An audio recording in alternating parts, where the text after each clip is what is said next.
Tahimik ang gabi sa baryo ng Santa Salome. Tanging tunog ng kuliglig at huni ng mga tuko ang saksi sa isang hindi pangkaraniwang pangyayari.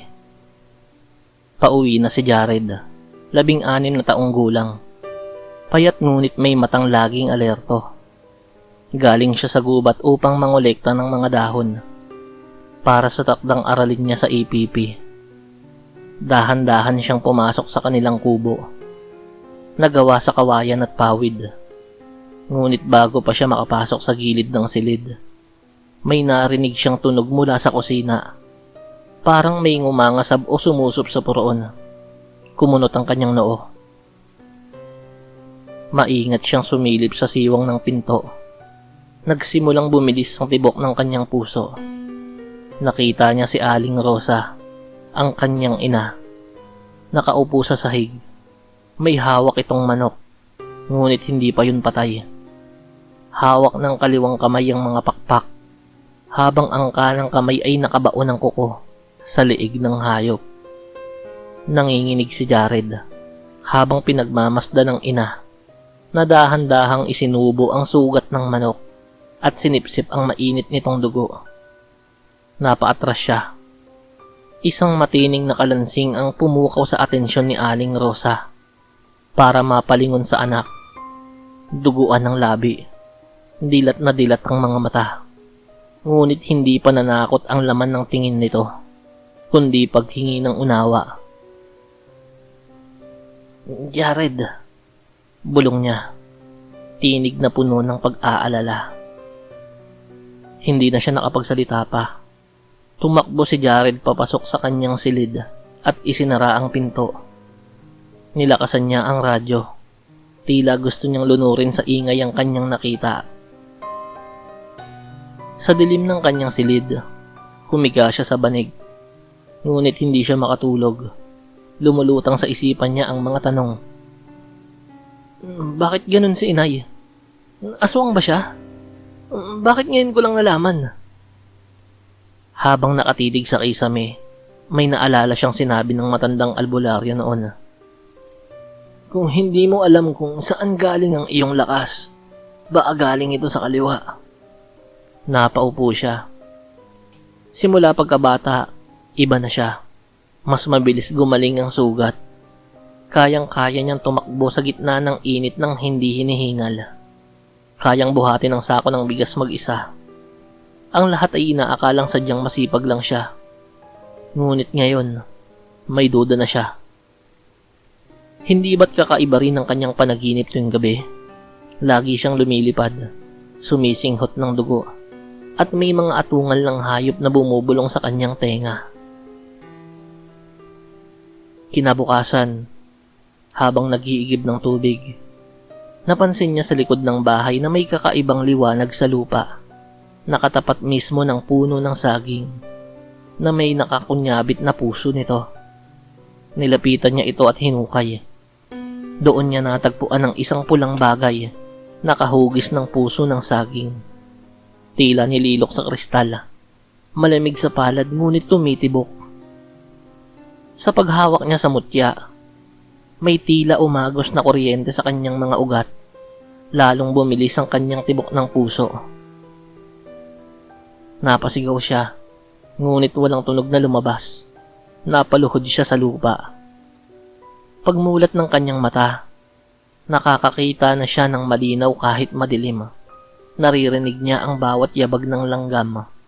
Naaamoy niya ang tubig sa loob ng banga, kahit malayo yun. At sa kanyang paningin, nakatayo sa likod ng punong saging ang isang lalaki.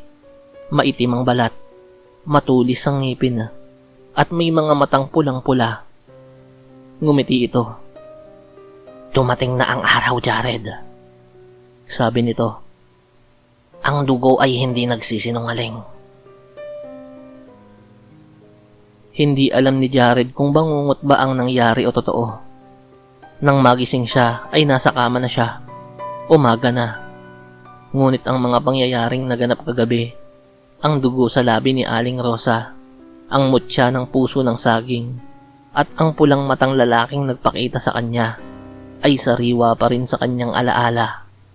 tila mga latay na hindi mabura. Pagbangon niya, napansin niyang may kakaiba sa katawan niya. Ang dating mapuputlang braso ay tila may hugis na ngayon.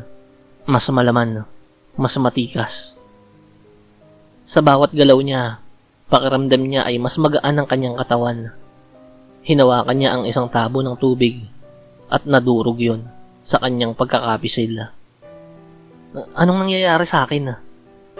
Mahina niyang bulong sa sarili. Habang naglalakad patungong eskwela, daman niya ang mga pagbabago. Mas mabilis siyang makalakad kaysa dati. Nadidinig niya ang ingay ng mga bubuyog, ang yabag ng mga estudyanteng may lagnat, pati ang bulungan ng mga lalaking umiiwas sa kanya. Uy! Yan yung anak ni Aling Rosa. May nakakita daw doon kagabi. May hawak na manok. Duguan pa raw ang bibig eh. Di aswang nga sila. Alam niyang naririnig niya ang mga yon mula sa di kalayuan, pero hindi niya ito pinahalata. Nanatili siyang kalmado. Ngunit sa loob-loob niya ay may apoy na nag-aalab. Pag-uwi niya, nadatnan niyang tahimik si Aling Rosa sa kusina. Nakaupo ito, parang matamlay, waring pinatanda sa bigat ng pag-aagam-agam. Inay? Mahinang tawag ni Jared. Hindi yon lumingon. Inay, totoo ba? Isa kang aswang? Dahan-dahang tumango si Aling Rosa, tsaka nagsalita sa tinig na tila mas mahina pa sa hangin. Ako'y dating kabilang sa kanila, anak. Pero tumakas ako. Hinakbuhan ko ang lahi kong walang puso. Kaya ako pinarusahan. Bakit hindi mo sinabi sa akin agad? Tanong ni Jared, nanlalambot sa bigat ng revelasyon.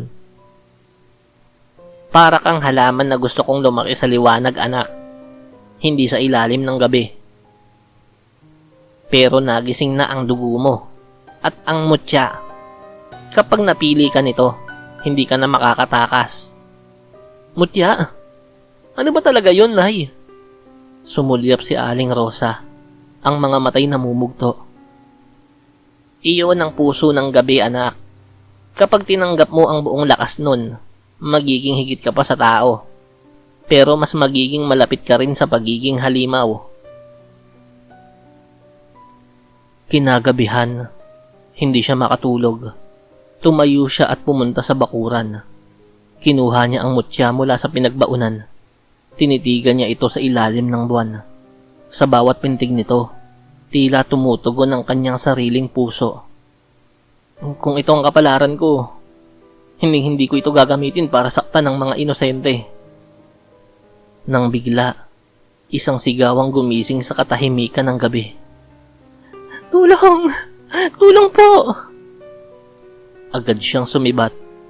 Sa gitna ng dilim, nakita niya ang isang babae, isang tindera sa palengke, na hinihila ng dalawang nilalang na may mahabang buhok, nanlilimahid ang balat, at may mga matang namumula. Mga aswang. Kahit hindi pa sanay, humugot si Jared ng itak mula sa imbakan, sa ilalim ng sako ng kahoy. Iniwan ito doon ni Elias, ang kanyang ninong. Tumalon siya mula sa bakod at sumugod. Ang una niyang talon ay may layo na halos 3 metro. Hindi niya inaasahan. Bago pa man makaporma ang isang aswang, sinalubong niya ito ng itak sa balikat. Bumaon yun, at lumagapak ang katawan ng nilalang. Ang isa na may umatras, nagpakita ng matutulis na ngipin, at sumugod. Ngunit sa isang mabilis na liko ni Jared, naiwasan niya ang atake at sinipa yun. Bumalandra yun sa malaking katawan ng puno, dahilan para madurog ang katawan nito. Humihingal ang babae, nanginginig, ngunit ligtas na. Lumapit si Jared. Tao ka ba talaga? Tanong ng babae. Mangiyak-ngiyak. Ngumiti si Jared ng marahan. Oo, tao ako. Pero hindi pangkaraniwan. Sa kadiliman, May 2 pares ng pulang mata ang nanonood sa kanya. Mula sa itaas ng bubungan, may narinig siyang bulong. Handa na siya. Ihanda na ang pagsundo. Mula sa bubungan ng isang lumang bahay sa gilid ng kagubatan, 2 pares ng mata ang kumikislap sa dilim. Pula, nagbabaga, at puno ng pagnanasa. Nakita mo, Lagrida? Bulong ng isa. Oo, Narok, sagot pa ng isa. Isang babaeng ang balat ay kulay uling at ang buhok ay kasing itim ng gabi. Walang duda, siya ang anak ng taksil at ang tagapagmana ng mutya ng puso ng saging. Oras na, sabi ni Narok. Ang bagong henerasyon ng ating lahi ay handa na. Siya ang susunod na mamumuno sa mga mandirigma. Sa kanyang ugat ay dumadaloy ang kapangyarihan ni Rako. Bigla ay naglaho sila sa dilim, naiwan ng malamig na hangin at ang hunin ng mga kwago. Kinabukasan, napansin ni Jared na tila iba ang pakikitungo ng mga tao sa kanya. Tumahimik ang tindera ng tinapay nang dumaan siya. Umiwas ng tingin ng karpintero. Pati si Mang Gaspar, ang matandang kotsero, ay hindi lumingon.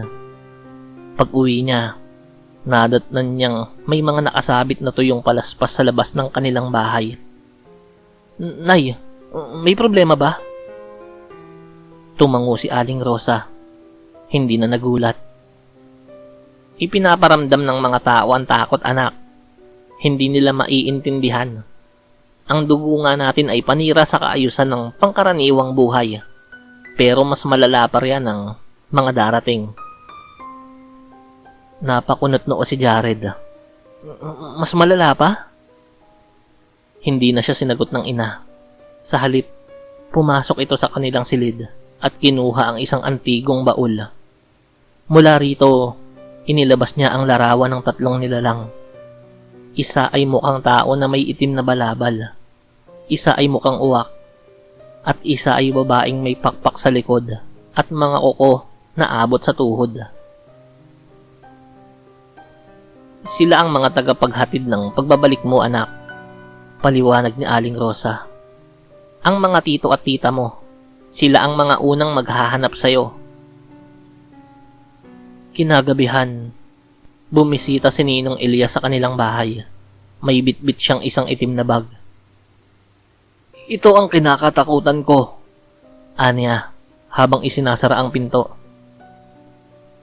May mga balitang may mga pinaslang na baka sa kabila ng ilog. Ang mga lamang loob daw ay nawawala. At may mga batang natagpo ang parang tuyo na ang katawan. Hinugot ni Elias mula sa bag ang isang lumang itak na may mga ukit ng sinaunang baybayin. May mga abo ito sa gilid. Panahon na, Jared. Hindi mo na sila maiiwasan. Pero kung ipaglalaban mo ang pagiging tao mo, dapat mo silang harapin. Hindi bilang pamangkin, kundi bilang manunugis. Sa ilalim ng maputlang buwan, habang nagbabantay sa bubungan, naramdaman ni Jared ang malamig na ihip ng hangin. Sumipol ang kawayan sa paligid. Tila may dumaan sa hangin. Mula sa madilim na bahagi ng kagubatan, isang babaeng anyo ng tao ang lumabas. Nakaputi yun at tila walang paa. Lumulutang. Sa likod nito ay may 2 nilalang na kalahating hayop, kalahating tao. Si Narok ay may matulis na sungay at pangil, habang ang isa pang aswang ay naglalakad na parang hayop. 4 ang kamay at isang muka na may mata sa noo.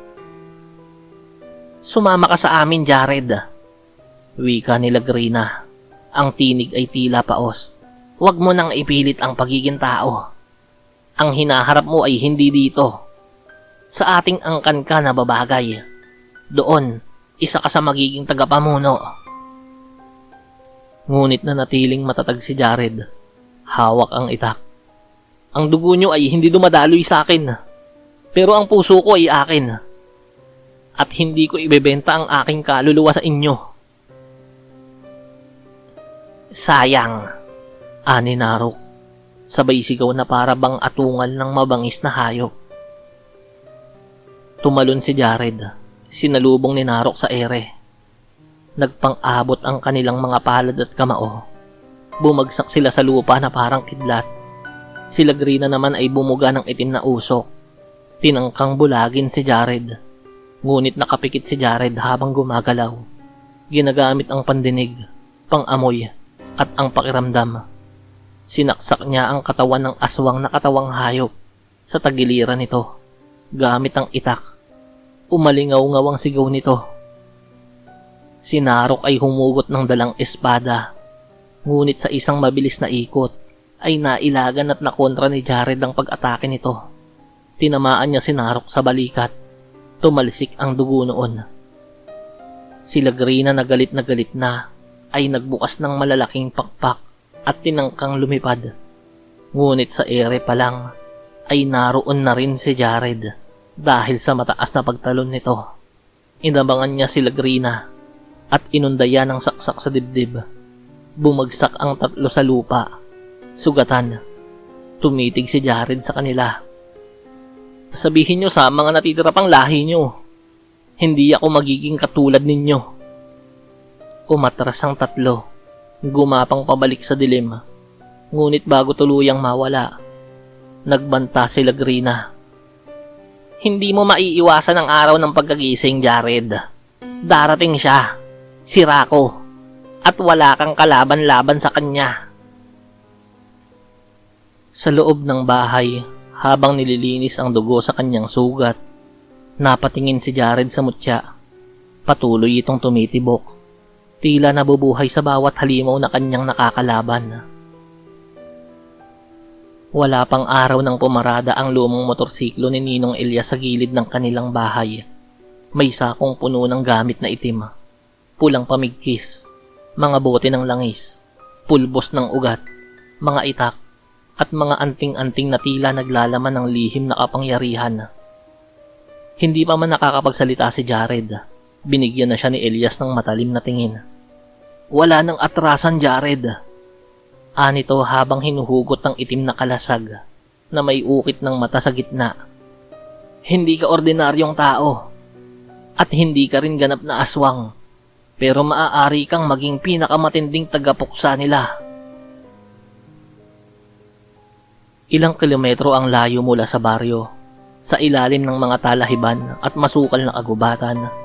Dinala ni Elias si Jared sa isang tagong kuweba sa paanan ng bundok. Sa loob ay may mga upuan na yari sa mga buto ng hayop at mga dingding na puno ng ukit ng mga kwento, mga alamat ng pakikipaglaban sa mga aswang. Dito raw dating nagpapahinga ang mga matatandang manunugis, mga bayani na ang dugo'y isinumpa upang tapusin ang lahi ng mga aswang. Sa gitna ng kuweba ay may apoy na laging nagliliyab. Sagrado raw yun, hindi na uupos kailanman. Dito sinimulan ni Elias ang pagsasanay. Sa unang linggo, pinasuot si Jared ng pulang pamigkis at pinayakap sa katawan ng itim na sinturon na yari sa balat ng sawa. Tinuruan siya ng tamang pagtama ng itak, sa leeg, sa gulugod, sa dibdib, at sa ilalim ng kilikili. Mga bahagi ng katawan ng aswang na kailangan tamaan upang masiguradong mamatay ito. Sa unang pagsubok pa lang, sumugat ang sarili niyang itak sa kanyang kamay. Ngunit hindi siya huminto. Sa ikalawang linggo, sinabak siya sa mata ng kadiliman. Isang pagsubok kung saan kailangang maglakad sa madilim na lagusan na may mga aninong nilikha ng mga misteryo. Sa bawat maling galaw, may matatalas na kawayan na babagsak mula sa kisame. Natutunan niyang makinig sa paghinga ng paligid. Hindi mata ang dapat gamitin, kundi pandinig at pakiramdam. Sa ikatlong linggo, pinainom sa kanya ang dugo ng kalumbibit, isang halamang kasing bisa ng anting-anting na sinasabing nagpapalakas ng katawan, ngunit tinutukso ang kaluluwa. Sa isang gabi, muntik siyang mapa sa ilalim sa panaginip, isang ilusyon na ginawa ng mga aswang upang makumbinsi siyang sumuko. Ngunit nilabanan niya to. At sa ika-4 na linggo, sa wakas, binigay sa kanya ni Elias ang isang itak na may ukit ng tunay na pangalan ni Jared. Isang pangalan sa lumang wika na nangangahulugang anak ng liwanag at dilim.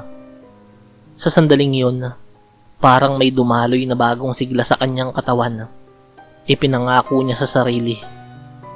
Gagamitin ko to hindi para maghari, kundi para ipagtanggol ang mga inosente. Sa gabi ng ika-4 na linggo, biglang dumating si Ninong Elias, duguan, nanginginig, may sugat sa muka. Sinugod nila ang bahay ninyo. Ang mga kapatid ng iyong ina, sila Grina at Naruk, bumalik sila at dinukot ang iyong ina. Hindi na naghintay si Jared. Sakay ng motorsiklo ni Elias, sumibat siya pabalik sa baryo. Pagdating niya sa bahay, nakita niya ang 3 nilalang, nakalutang sa hangin, hindi mapakali ang mga mata. May dalang mga pusang putol ang katawan at isang batang lalaki na hawak-hawak sa buhok at umiiyak. Ilabas niyo ang nanay ko, sigaw ni Jared. Nilingon siya ng isa sa mga halimaw. Narito na ang ating tagapagmana. Walang sinayang na oras si Jared. Tumalon siya sa ere at inundaya ng itak ang nilalang na may pakpak. Naputol ang pakpak nun at bumagsak sa lupa, gumulong sa alikabok. Ang isa ay lumapit at nagpasiklab ng apoy mula sa palad. Ngunit gamit ang kanyang kalasag, nasalag ito ni Jared at itinapon pabalik ang atake. Nasunog ang balat ng nilalang. Hindi niyo ako alipin, sambit niya. Ako ang inyong katapusan. Sa huling sagupaan, tinaga ni Jared ang isa pa sa leeg, gamit ang itak na may mutya rin sa dulo ng hawakan nito. Nang tamaan yon, parang pinunit ang balat ng nilalang. Tumilamsik pa ang dugo noon, nang hinayon at tuluyang bumagsak sa lupa. Pagkatapos ng labanan, lumapit sa kanya ang batang iniligtas niya. Kuya, ano ka ba talaga? Ngumiti si Jared, pawis na pawis at sugatan. Isa akong tao na may kapangyarihang pinili kong gamitin para sa kabutihan. Nailigtas niya ang bata, pero ang kanyang ina ay hindi pa rin. Mula sa likod ng ulap, muling dumaan ang anino ng buwan. At sa kabila ng bundok, sa isang kuweba ng aswang, may pares ng pulang mata ang nagbukas. Panahon na! Bulong ng lalaking matagal nang nawawala. Panahon na para magbalik ako.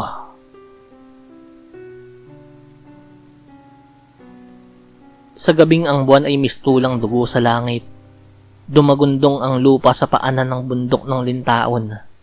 Sa ilalim ng kuweba ng mga aswang, muling nagbukas ang mga matang ilang dekada nang nakapikit. Sa kanyang pagkaagapo sa batong may sumpa, bumangon si Rako, ang dakilang pinuno ng lahi ng mga halimaw, ang ama ng kadiliman, ang pinuno ng mga aswang. Ang kanyang balat ay parang uling, at ang kanyang mga mata ay tila nag-aapoy.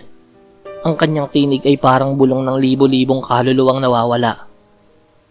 Dugo ko ang dumadaloy sa batang yon, ngunit pinili niyang maging liwanag. Panahon na upang siya'y ibalik sa lahi ko. Sa kuweba ng mga tagapuksa, naglalakad paikot si Ninong Elias habang nagsisindi ng mga sinaunang sulo. Nasa harap niya si Jared, suot ang pulang pamigkis, at hawak ang itak na may sariling pangalan. Si Rako ay bumangon na, ani Elias. Siya ang dahilan kung bakit tumalikod ang nanay mo sa kanyang lahi. Siya ang nagtangkang sunugin ng buong Santa Salome. 30 taon na ang nakararaan. At ngayon, siya ang dapat mong harapin, Jared. Hindi sila nag-iisa. Mula sa mga anino ng kuweba, lumabas ang mga matatandang manunugis. Ang mga dating mandirigmang tinuruan ni Elias. May pilay ang isa, bulag ang isa. Ngunit ang apoy ng katapangan ay muling nagliliyab sa kanilang mga mata. Para sa huling pagkakataon, magsasama tayo upang tapusin ang lahing matagal nang piniling maging halimaw. Sa ilalim ng dilim, sinugod nila ang kuta ni Rako. Sa paanan ng bundok, sinalubong sila ng hukbo ng mga nilalang, mga aswang na nag-aanyong tao, hayop, at kung minsan ay usok. Nag-umpugan ng mga itak, nagtagisan ng sigaw at atungal. Habang ang mga dating manunugis ay nakikipaglaban sa mga alagad ni Rako, si Jared at Elias ay nagtungo sa pinakaloob ng kuweba, kung saan nakatayo si Rako, naangiti, tila hindi natitinag. Hindi mo ako matatalo, bata. Ako ang pinagmulan ng lakas mo. Ngunit matatag si Jared. Hindi mo ako pag-aari at hindi mo kontrolado ang aking kapalaran. Nagtagisan sila ng lakas. Ang itak ni Jared laban sa pulang sibat ni Rako. Sa bawat salpukan ng kanilang sandata, yumayanig ang kuweba. Sa isang iglap, sinunggaban ni Rako si Jared at itinapon sa pader ng kuweba. Napasigaw si Elias, ngunit bago siya makatakbo, sinunggaban din siya ni Rako at ibinalandra sa pader. Matapos noon ay bumalik ang atensyon niya kay Jared na nagpupumilit tumayo. Sinakal niya ito ng ubod ng higpit. Sa huling segundo, habang pinipisil ni Rako ang leeg ni Jared, muling tumibok ang mutya ng puso ng saging sa loob ng kanyang katawan. Tila nagising ang tunay na anyo ni Jared. Hindi halimaw, kundi tagapamagitan ng dilim at liwanag. Tumindig siya, tila pinapatnubayan ng espiritu ng mga naunang manunugis. Sa kanyang mga mata, nagliyab ang pag-asa. Rako! Sigaw ni Jared. Hawak ang itak na may mutya. Umatake siya. Isang saksak sa dibdib, pero hindi tumagos. Tumabi si Elias. Sugatan at iniabot sa kanya ang huling alas. Ang mutya ng dagat. Isang sinumpang butil na kayang pumunit ng kahit anong kalasag ng kadiliman. Ito lang ang paraan, Jared.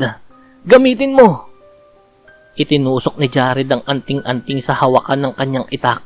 At sa huling hiyaw, umatake siya. Isang taga na may dala ng lahat ng pasakit, galit, at pagmamahal para sa kanyang ina. Para sa mga taong pinatay ng mga aswang. Tumagos ang itak sa puso ni Rako. Sumigaw ang halimaw, nabalot ng apoy, at tuluyang nawasak, kasama ng kanyang kaharian sa loob ng bundok na yon. Pagkatapos ng labanan, sa itaas ng bundok, sumikat na ang araw. Sa kauna-unahang pagkakataon, tila mas lumiwanag ito kaysa dati. Sa tabi ni Jared ay si Elias, nakaupo at hinang-hina, ngunit may buhay.